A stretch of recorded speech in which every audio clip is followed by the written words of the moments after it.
Zagađenost zraka u zimskom periodu dostiže rekordne vrijednosti. Kada je Tuzlanski kanton u pitanju, prednjače Živinice, Lukavac i Tuzla, u kojima koncentracija nezdravih i lebdećih čestica već odavno prelazi normalne vrijednosti, što se odražava na zdravlje stanovništva. Stoga i OSC smatra da je potrebno pronaći prihvatljivi model koji će osigurati značajno smanjenje zagađenosti zraka, vode, ali i tla.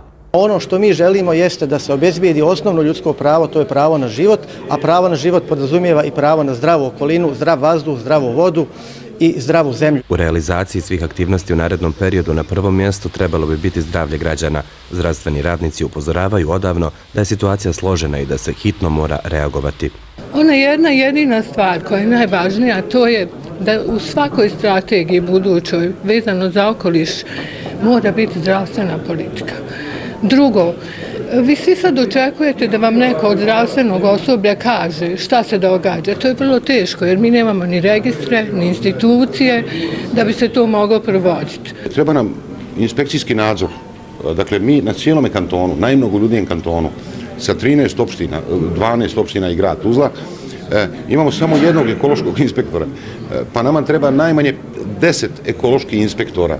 Iz Centra za ekologiju i energiju su istakli da je potrebno intenzivnije raditi na pronalasku načina za prelazak na obnovljive izvore energije koja neće imati štetne posljedice po ljudsko zdravlje.